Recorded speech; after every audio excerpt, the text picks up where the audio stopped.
Hi guys, and welcome back to Cookmas, where every day in December I'm sharing a new recipe with you. So today's recipe is breakfast banana bars. I'm taking 6 ripe bananas and I'm going to add those to a bowl. And I must say, I found this recipe because I was looking for toddler breakfast ideas because it doesn't have many ingredients, it's real healthy and clean.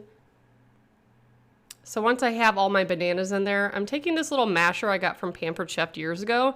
Just gonna mash them up. If you don't have one, you could use a fork.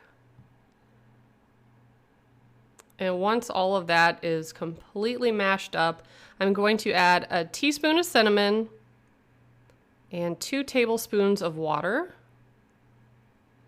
And then 3 1/4 cups of oats.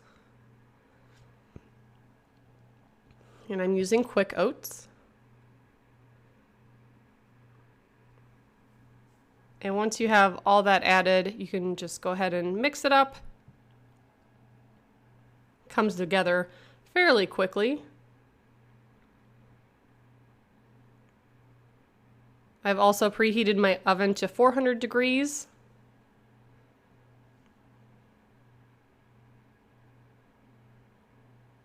And once everything is mixed really well, I have a square baking tin. I think this is a 8 by 8. I'm not for certain, but just a square tin. Lined it with some baking paper, and I'm going to use the back of my spoon to smooth everything out and make it an even layer. And when you're done with that, you cook it for about 20 to 25 minutes in the oven. Then I let it cool completely. Now, this basically just tastes like banana oatmeal in a slightly soft, solid form. Like I said, for my toddler and my kids to eat, that's something healthy. If I was to make this for myself, I would probably add in maybe a little vanilla extract and some chocolate chips just because I like sweetness, other than the natural sweetness from the bananas. And I would maybe put it in a rectangle pan so it's thinner and bake it for about the same amount of time.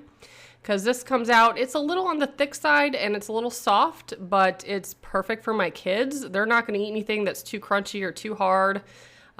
So I like that this is so simple and healthy ingredients, and you could even customize it, add other fruits to it, add whatever you want. So that's the recipe for today. Thank you so much for watching. Bye guys.